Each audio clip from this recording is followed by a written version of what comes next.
छछने परा होली में छौड़िन के छछने परा होली में छौड़िन के छछने परा बने ले चाहे ले जादव जी के जान बोला हाय रे आओ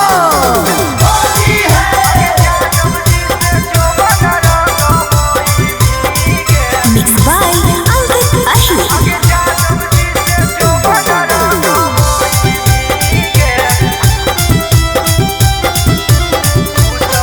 Kanchan Recording Studio, Srirampur. आगे जादव जी से रंग डालवाई भीगे खुश होली में हो जाई भीगे आगे भारत फागुन जादव जी से विदाई भीगे खुश होली में हो जाई भीगे खुश होई जाई भीगे होली में हो जाई भीगे लाहे लाहे डलाई भीगे लाला ला साराई भीगे आगे जादव जी से जो खुश होली में हो जाई भीगे आगे जादव जी से गाल मिसावाई भीगे खुश फागुन में हो जाई भीगे आगे जादव जी से जो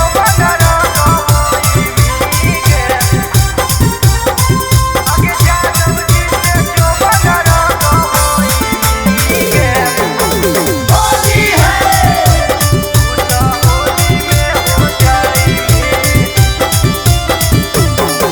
आगे रंगवा से काहे डरो ही छौरी डालबो खाली लाला कागे आगे हमारा से काहे डरो ही छौरी पीछे कारी हा कहू छोटा कागे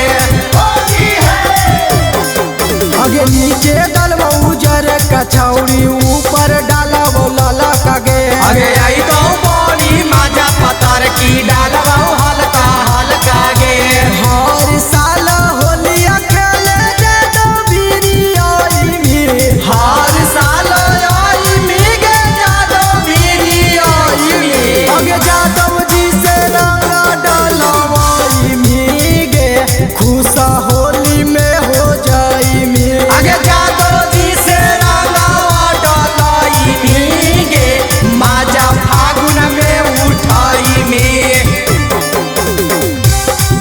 आगे जादव जी से जो